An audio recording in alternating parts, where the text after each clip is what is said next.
Sorry for the cliché, but I think this Italian car is a very cool car. In the game, the car I really like to drive is the Zonda 5. I love Italian cars. It's like you are flying.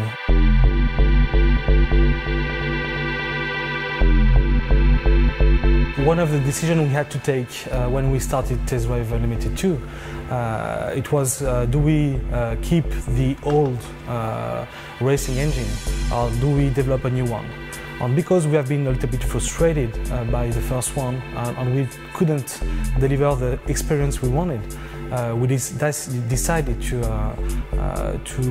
rework and to recraft from scratch. For this game, it was quite important how we balanced the handling out. So it's always been about this kind of balance between arcade and simulation handling. And we'd kind of reworked the whole handling to kind of achieve the aim of upgrading this for the new game. To achieve that, what we wanted to do is to have a basis of the physics engine as realistic as possible, so everything is simulated.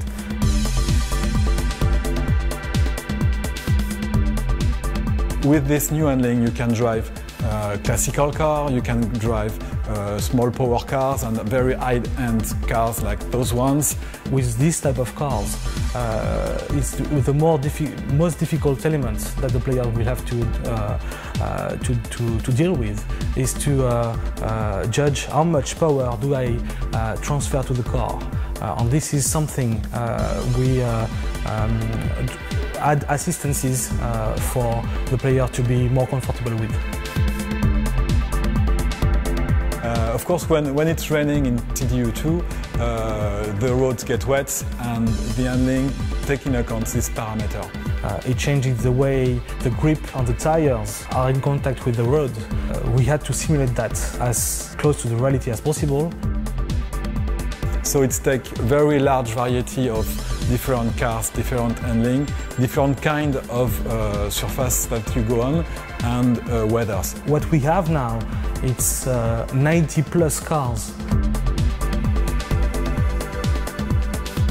So the beta side of things was an interesting one. I mean, we went into that with, you know, a couple of kind of things we chiefly wanted to achieve.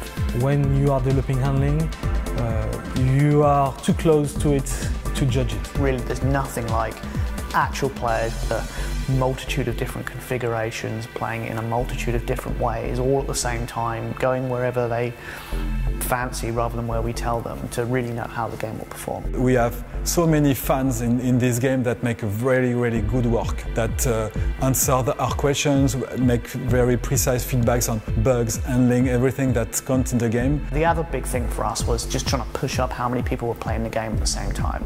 Look what happened in the real world, because there's only so many people you can get internally playing it, even with a nice large test group. It's nothing compared to a real world play environment, so it helped us kind of emulate that. And the good things about Test Drive is that it's a game that we will stay with the community together and continue developing. You know, we've put our heart and souls into this game for the last few years, and we've been working with many of the fans out there to try and get it exactly right and on the nail, and we're all very excited that it's going to be coming out soon. What we are sure is every player will find his car.